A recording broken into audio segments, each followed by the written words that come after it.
Support for today's episode comes from Dane Products, a sexual wellness brand with the goal of closing the pleasure gap with people with vulvas. And I personally love the versatility of the products. Even if it says it's a G-spot vibrator, you can use it on your clit too, use it on your nipples. It's so many options. And as a Boonie Breakdown listener, you can receive 10% off your purchase by using the code Boonie10. All caps, Boonie10. Details on how to purchase can be found in the show notes and on thebooниebreakdown.com. Hey y'all, it's your girl Boonie, and you're listening to the Boonie Breakdown podcast, your source for all things responsible and ratchet. All right, welcome to episode 191 of the Boonie Breakdown podcast. I am your host, Boonie, and we're here this week for a solo episode, the first solo episode of season 10. This one might be a bit heavy, but I feel like I've been having these themes and these conversations with people in my close circle and outer circle, internet friends. And I feel like, I did not want to do this episode because I was like, you guys, y'all like the ratchet shit. But every now and then I got to get real. And so I am talking in this episode through some of my thoughts and feelings about facing reality and the struggle of facing your reality and calming the fears of what you should do or how your life should be, right? And I think this will be a super relatable episode for many. I'm hoping that it would be some of you having these same thoughts, facing these same fears, and you haven't really verbalized it. And I've been having this conversation a lot. So I said, why not have it with the Ratcheteers? So stick around for that. But first, we're going to hop into my pick of the week. Now, you have literally had to have been living under a rock. I mean, literally living under a rock if you have not heard of Squid Game on Netflix, okay? I laughed at the meme talking about Black people calling it Squid Games because we put an S on everything. But no, I have been calling it Squid Game. I saw the trailer on Netflix and was like, ooh, that looks gruesome. I'm not going to watch it. And then I started seeing the commentary on Twitter. Naturally, Twitter gets me into a lot of shit. It was so fascinating because it was just around the conversation. Then I see the meme that says it was the #1 show in 90 countries on Netflix, which is amazing. For me, I gotta say the second episode was jarring. Like the first episode, it was set doing some, some building of the storyline, the plot line. You understand what you're doing. And second episode jolted the fuck out of me, that red light, green light. And I was like, oh my God. It makes you kind of wonder if this is some real shit that like actually really happens. But that red light, green light game fucked me up. And from there, I was hooked. I literally just kept watching the episodes. I had to stop around episode 5 because I do think it was like, woo, it's a lot. But I enjoyed the conversation around money. The twist at the end was spectacular. I did not see that coming. That one I did not see coming. But it really had a conversation for me because the first thing I did, and I did a reel over on Instagram about, I just Googled how much that was in Korean currency to US dollars. Would this be worth $38 million to me? And I think my answer was a resounding no. So if you have not checked it out, you're still scared. I think it's gruesome, but for me, like, I got over it. It is violent. I don't think it's scary, but it's violent for sure. Check it out because I just think it's very interesting commentary on money. Really, I think that was like, is money the end all? And then people who had money. Okay, I don't want to do a lot of spoilers, but go ahead, check out Squid Game. Housekeeping. Come back later, please. Housekeeping. Not now. All right, housekeeping. Feedback from episode 190. I got this message and I loved it. Boonie, every time Mecca is on, I always learn something new. I don't even know how that's possible, but it just goes to show the depth and breadth of astrology and how much I really don't know. It's always super fascinating.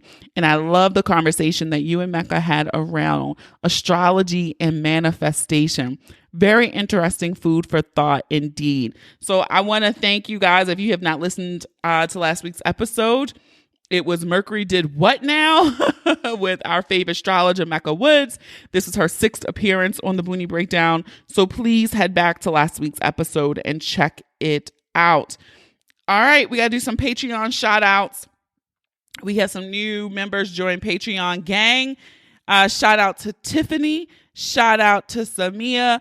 And shout out to Janice. If you would like to join Patreon, you can head on over to patreon.com/the Boonie Breakdown. We have live events. It's a group chat. We have good fun over there. So if you want to, you can support for as low as $3. You guys really loved the replay of last week's event with Vanessa Evagestein. So again, thank you for supporting, and you can join us. Patreon.com/the Boonie Breakdown. All right. Now, I just gave a shout out to this person, but I did a Ratcheteer of the Week for the first time ever. I don't think this is going to be something new, guys, to stick around, but this is a new follower of the podcast. I had to ask Janice, how did she find me? Because she had been going back and listening to the episodes and then commenting her commentary on Instagram for each episode that she had listened to. And so I loved her engagement. She signed up for Patreon, and she also fucking left a 5-star review. So it's some of y'all who've been listening to me for years, weeks, months, and still ain't left a 5-star review. You can do so on Facebook or on the Apple Podcast app if you listen on any Apple device. Janice left this 5-star review saying, dope, new listener and can appreciate the content. I like the organization of the podcast as well as the flow and conversations. So again, shout out to Janice. She was an all-star super Ratcheteer this week, going above and beyond the duties that are required to be a Ratcheteer. So we support you. If you would like to join her, again, you can open your Apple Podcast app, you don't have to search the Boonie Breakdown. Select the Boonie Breakdown, scroll, hit 5 stars, bam, you're done. Or you can leave some words too. I really, really appreciate those 5-star reviews. If you're not, please be sure to follow us on Facebook and Instagram at the Boonie Breakdown. You can follow us on Twitter at Boonie Breakdown. And when sharing this episode in your Insta story on Twitter, Facebook, wherever, you can tag us. You can also use the hashtag the Boonie Breakdown, the hashtag PODIN, PODIN. I love resharing it when you guys share it in your Insta story. So that is it for me, but not really because it's a solo episode. But let's get ready to break it.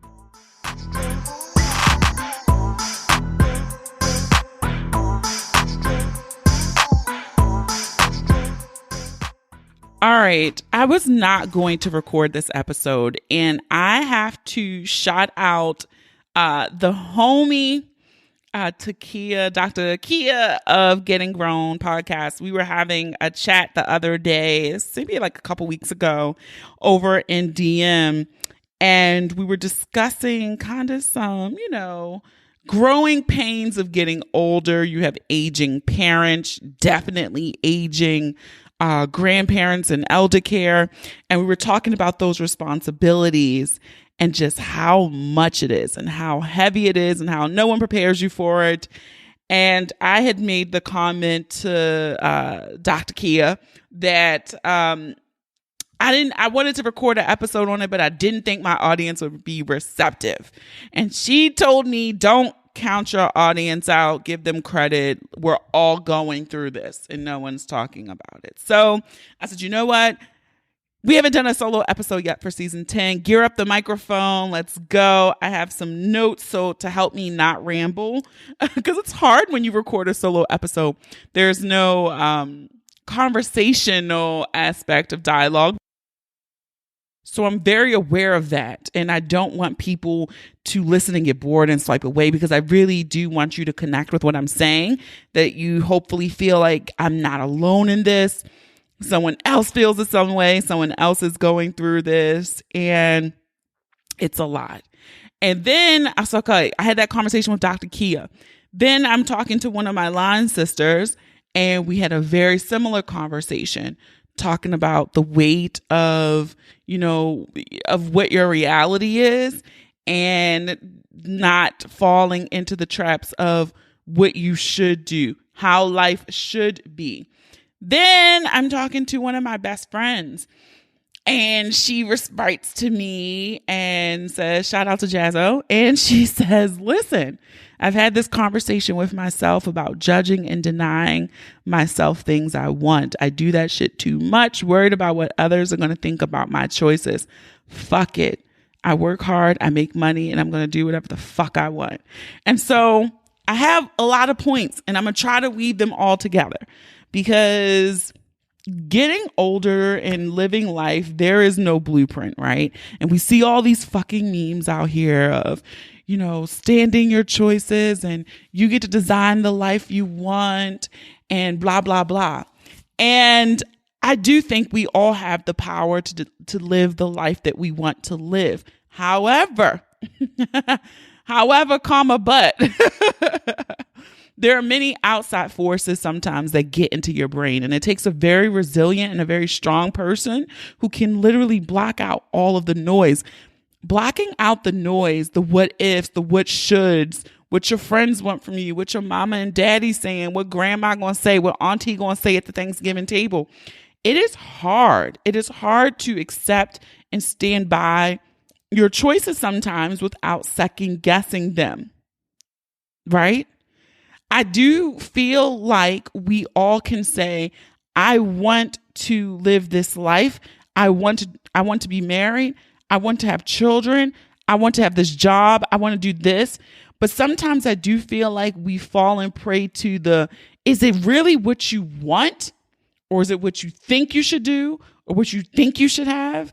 And what society has told you should have? What other people's pressures are on you? I especially feel like and I've changed my language on this, as a child-free woman, I am a child-free single woman. I have actively made the choice not to have children. And that's okay, but it rubs people the wrong way. And I know sometimes when people are saying, oh, you should have a baby and you should have a kid and you'll be a great mom.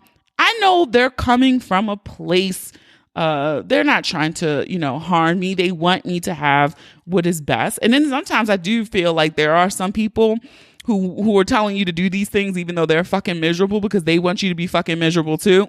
But that's another conversation. And sometimes you feel like, well, shit, maybe my life choices are wrong, right? Like maybe I should have a child. But then I know I sometimes say the things that people don't want to say. And I have expressed to my friends, I don't know that I want children. And it could be for a simple fact of this. I know I said this verbatim in a group chat. I don't know that I want to sacrifice having to get children ready in the morning. Simple as that. Is it worth me giving up my freedom of moving at my own pace, of not having to worry about feeding anyone else? I sometimes don't eat till 2:00 in the afternoon. No, it's not healthy, but it happens. I can't do that. I can't starve these children till 2:00 because I'm being lazy and don't want to get up and do whatever.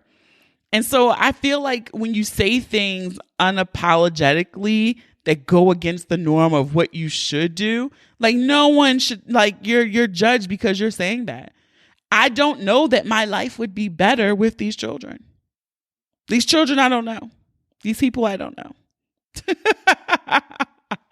And so I often think about that. Like, I know people make, judgments about the choices that I make, but I gotta admit also, in making this choice, I also am facing the reality, which is I'm not gonna lie, a little bit of a scary reality, and that I am facing a future where it's very possible that I might not have children and I might not ever get married.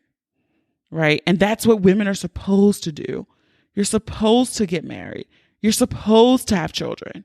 And so here I am forging a life and looking at a future that's going against everything I'm supposed to do, air quotes. And I got to admit, I'm okay with the life that I have right now. I actually enjoy it. I enjoy the freedom. I enjoy that I don't have anyone answering to. I enjoy that I don't have nobody crying after me. I enjoy that I don't have to change diapers. I enjoy that I don't have to wash anyone else's clothes but mine. I enjoy that it's just fucking me. I don't have to consider about anybody else. I don't got to worry about some little toddler messing up my white fucking couch. Like, I don't have to worry about that. But then I also have to be honest. There's a part of me that is looking like, because I have been a primary caregiver for several elderly people in my family. So I look like, well, shit, they've benefited in their elder years and into the, on their deathbed because they had a grandchild to take care of them. So I'm looking behind me like, shit, we creeping on 40. Who's going to take care of me when I die? Like when I get sick, I can't. I'm dying. Who's there taking care of me? Now I joke, but I'm honest about it too. It's why I try to take care of Kenny's twins. They some beneficiaries on some shit of mine. Because I need to, Auntie ain't going to take care of you if you help take care of me, because you might be my only option. I might not have those children. And so it's so hard because it's like, I'm okay with that decision now, but I can't let the fear of what could be, what might be, force me to make a decision in my current just because it's fear. You hear what I'm saying? Like, I can't say I'm going to have this one child for the selfish reason of I have someone to take care of me when I'm dying. That's why this has been on my mind. And in the conversation with Dr. Kia that we were having, even though it was brief, she said it too, that it's a very heavy plate and bag to hold, to think about this and to think about you could be facing a future where you're alone. Like alone. And we're all, I'm saying this, as we age, our parents are aging. Our grandparents are aging. And we all have a date where we're not going to be here anymore. We all have that date. But Lord willing, we all want our parents and grandparents to go before we do. And in taking care of, your aging family members or family members who just need your assistance, it's a huge responsibility and it's a heavy burden to have to, deal with and hold. And then you're doing this alone and you're looking at, when did all of this become my responsibility? Why is it all on me? And then to sit here and you're doing it alone. Family and friends, it's one thing, right? But to have that romantic companion, your partner, that's a different space and role in your life than those of your friends. And so that has been a big theme for me in looking, because we all want to plan ahead, but we all want to be YOLO at the same time. It's a constant struggle for me.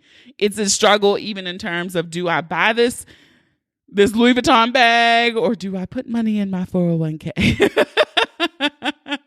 Right? It's the same. But me looking at the future and what it's shaping up to be has been weighing heavily on me. Told you I was having a conversation with my line sister, and I was having a conversation with one of my best friends. And I was kind of saying, I feel like in some regard, we lied to ourselves in order to give ourselves more time. Because time is the one thing on earth, with all the technological advances and everything that's happening, time is the one thing that we'll never get back. Time cannot be replicated. Time cannot be frozen. Time cannot be stopped. Time cannot be rewound, right? Time is it. When the minute is gone, it's gone. The moment is gone, it's gone. And so I'm looking at time, and I'm looking at some conversations happening around me, things you see on the internet. And I do feel like we do a bit of lying to ourselves to tell ourselves we still have time, because it makes ourselves feel better with where we are in our own realities. And one of these things that has been really hopping on my mind about time is when we start talking about fertility, especially for women. We've done an episode on, freezing of your eggs and kind of some reproductive options that women do have. And even in that episode, the guest there stated that by the time most women, and Black women in particular, start looking at fertility, it's too late. And I do think we lie to ourselves to say 40 isn't too old to have kids. Well, unfortunately, women, we have a biological clock. It's not impossible, right? It's not impossible. Yes, you can still conceive and have a kid. But when I start thinking about this, I'm like, shit, Boonie, do you want to be 45 with a kindergartner? Do I want to be in my 50s with a teenager? Do I want to be 60, approaching retirement age, with kid in college? No.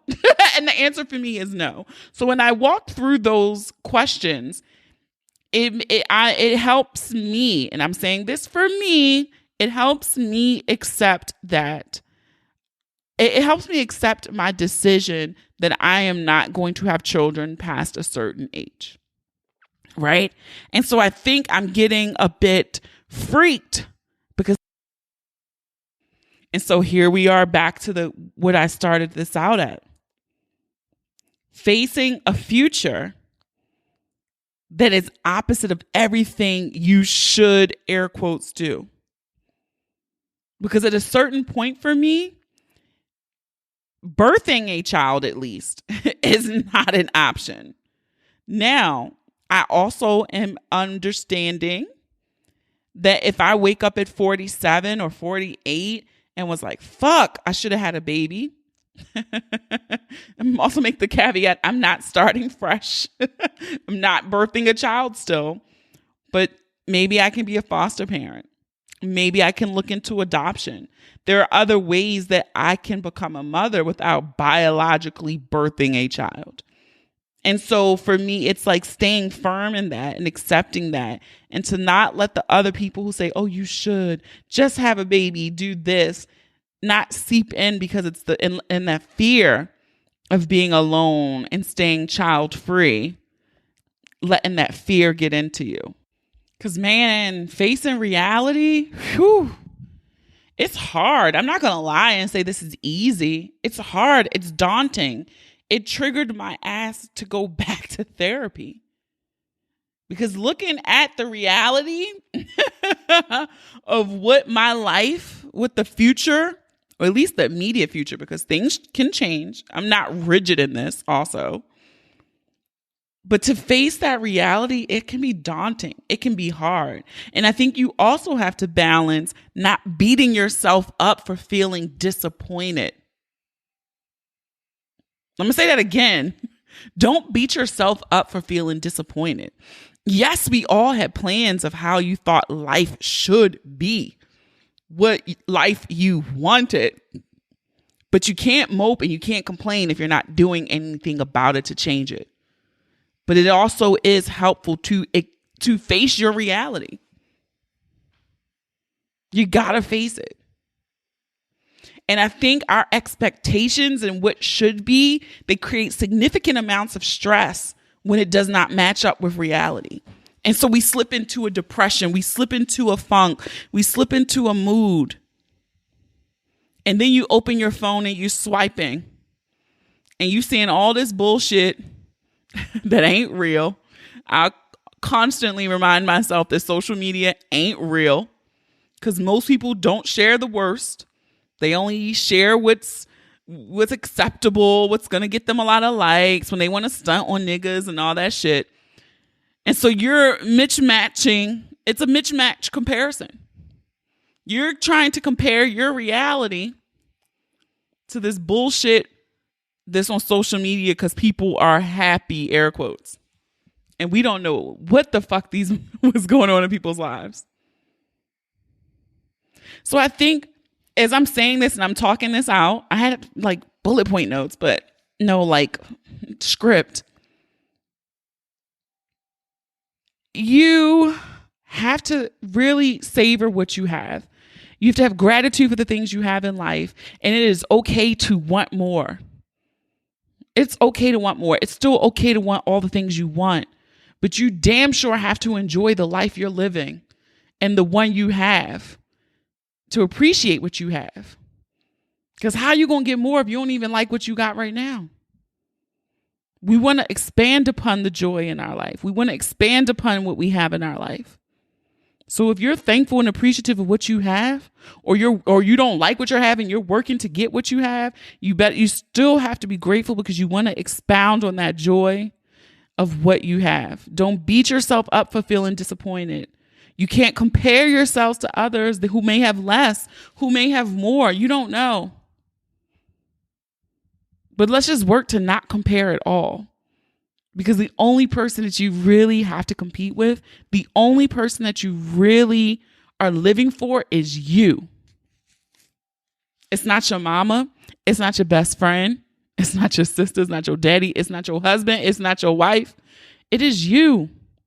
This is who you're living for. I know what it's like to live sometimes in comfortable delusion. It's comfortable. It's the delusion. It's enticing, but it's doing you no good. I've been there. I've been too afraid to accept what was actually happening. And I don't like it. And I've noticed for me is when I confront things that are painful, when I accept the reality, I'm at an important moment in my life. And at that point, I can choose, because we all say it. I asked it in Would You Rather Wednesday a couple of times in various different versions. Would you rather have the healthy, painful truth or comfortable delusion? I've asked it many times. The majority always say the healthy, painful truth. Tell me the truth. We won't even tell ourselves the truth. I'm guilty of it too. And because you don't want to accept what's happening. You don't want to accept the role that you're playing in it. And I'm looking and I'm talking to myself as I'm talking into this microphone, and I'm ultimately going to release this episode. But I notice some of the things that I want and to become the better version of myself. I run from it. I don't do it. I'm afraid. I'm afraid of the better version of myself that's waiting. So I stand in comfortable delusion. Nah, I'm cool. I like him. We don't have to have a relationship because I'm cool with things are. Comfortable delusion. I am comfortable. But I do like him. And I do want a relationship. Now, albeit I will say, it might not be with the particular person I'm at the time, but I do know these things. But here I am wasting time with people that aren't going to give me the things I want. Comfortable delusion. Avoiding inevitable pain. I get emotional. This is comfortable, so I run. So what do you got to do? So that's why I went back to therapy after a 2-year break. Because it's time to face the uncomfortable truths. I'm ready to get on the other side. And I understand how difficult it is. I've been a caretaker for people, adults, many years. Many years. And so this is all these things really triggered me to a place that had me physically stressed. Physically stressed. But now I've taken charge because I'm ready to face the uncomfortable truth, because I deserve the life that I want. I need to be fortified in the decisions that I'm going to make. I need to be fortified in the reality that I could potentially be facing. So we're in therapy. And so I'm saying all this. I hope that people listening to this, your takeaway is that pain is temporary. It's going to happen. We cannot shield ourselves from pain. We can't. And in order to evolve, you have to face the truth. You have to face your reality. And then once you do that, you're able to say, what am I going to do about it? What am I going to do about it? Because life is going life. Life going to fuck you up at times. And it has a couple times for me. What you going to do? What you going to do? We always want the good to happen. We try to shield ourselves from the bad as much as possible. I'm guilty of it too. I'm guilty. But what I have learned is that when we're frustrated and when we cling to things that no longer serve us, right? We're expounding more energy and working harder to keep bullshit because we don't want to change. There's no magic. No magic. But the only time you can really change is if you see the situation with clear eyes. You can't take things personally. And you get to create a plan to have an entirely new experience for yourself. Entirely new experience. And so I circle back to my original thought of saying, when you face your reality and kick to the curb all of the what you should do's, are you the one keeping yourself stuck in the situation? Or can you change? I read this thing. Actually, my therapist sent it to me, and it was talking about expectations and the psychology behind expectations. And it said, it was a sentence in here, this article that I'm going to read because it was kind of a kick in the ass for me. It said, expectations are premeditated resentments. Expectations are premeditated resentments. The problem of expectation occurs when we expect something to happen without good reason for that expectation. If I believe that my expectations alone will bring me what I want, I'm using magical thinking and setting myself up for disappointment. This is really obvious when we're talking about coffee. I can't just make a cup of coffee just by thinking it into existence. I have to take the necessary steps to make it happen. I have to grind the beans, put the coffee and the water in my coffee maker, and push the button. Just expecting my coffee to appear is delusional. The less is obvious when our expectations involve other people. Expecting life to always turn out the way you want is guaranteed to lead to disappointment because life will not always turn out the way you want it to. And when those unfulfilled expectations involve the failure of other people to behave the way you expect them to, the disappointment involves resentment. So when I read that, I was like, whoo. I can think about that all the time, especially in relationships. We have these unspoken expectations of people, and when they don't do it, then we're mad, we're angry. It was wild. I will link this. It's on Psychology Today. I will link this article that was shared with me by my therapist. But to hear expectations are premeditated resentments, whew, it's wild. So all I can say is what I offer to each and every one of you. Let go of expectations. Be grateful. Find the gratitude in the things that you have. When stuff does not go the way that you hope for, I hope that you can find some contentment, some joy in the life that you do have. Look for all the positives in everything that you have. Remind yourself that all the things that you're scrolling on these apps and seeing, most of the shit is fake any fucking way. It's not realistic. It's not realistic. And don't compare your reality to these curated experiences you're seeing on social media. And most importantly, do not beat yourself up for feeling disappointed. Life will have disappointments.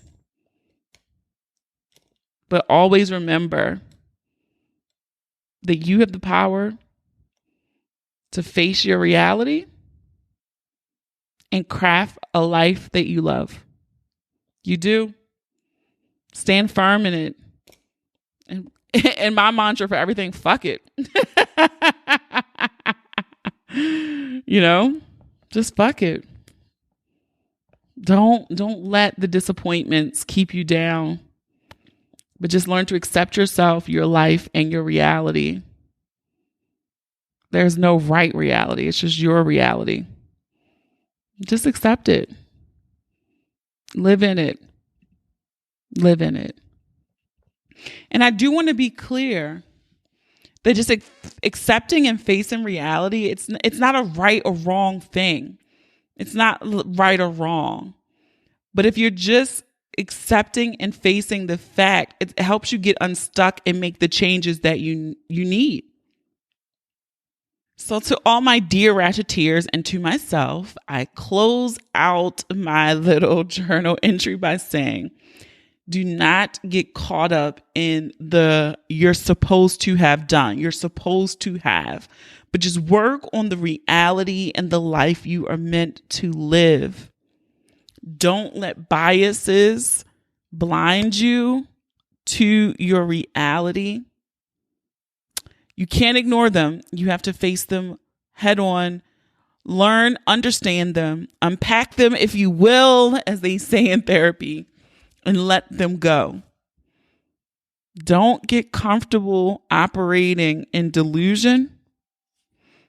Don't get comfortable operating in delusion. Because looking back with regrets, we're not going to do that. And so we have the space, the time, the capacity, and the tools to face reality and go from there. Fuck the what you should do's. Fuck the everything you've been told to do. And do what the fuck you want. It's your goddamn life. So that is it. All right. I hope you enjoyed. I hope you don't think I was preaching at you. These were things that I have myself written out in journal entries that I've talked about in therapy. And I keep having these conversations with women in their late 30s, early 40s, who all seem to be facing the same kind of, existential, is that the right word? Issues, identity issues. And so fuck it. It's your fucking life. Do with it what you fucking want to do. All right. And if you still ain't got a man, girl, then you can go ahead and use that coupon for Dame products. Even if you got one, you need a toy anyway. You can use the code Boonie10, Boonie10 to save 10% on your order over at Dame Products. The link is in the show notes and on the BoonieBreakdown.com. Again, guys, I was going to do a confession. I don't feel like it now this week, so we'll save a confession for next week. All right. And if you enjoyed this episode, I encourage you to listen and subscribe to the podcast on Apple Podcasts, Spotify, Amazon Music, Stitcher, Google Podcasts, iHeartRadio, YouTube, or any apps that you listen to your favorites on. Don't forget to leave those 5-star reviews too. You might just hear your review on the next episode. Share the episode with those you love, those you don't love, those you fucking hate. I don't make these pretty images for nothing, okay? Have a dope ass week. Stay healthy, safe, and sane. Thank you for listening. And remember, the ratchet in me always honors the ratchet in you. Namaste. Until next time.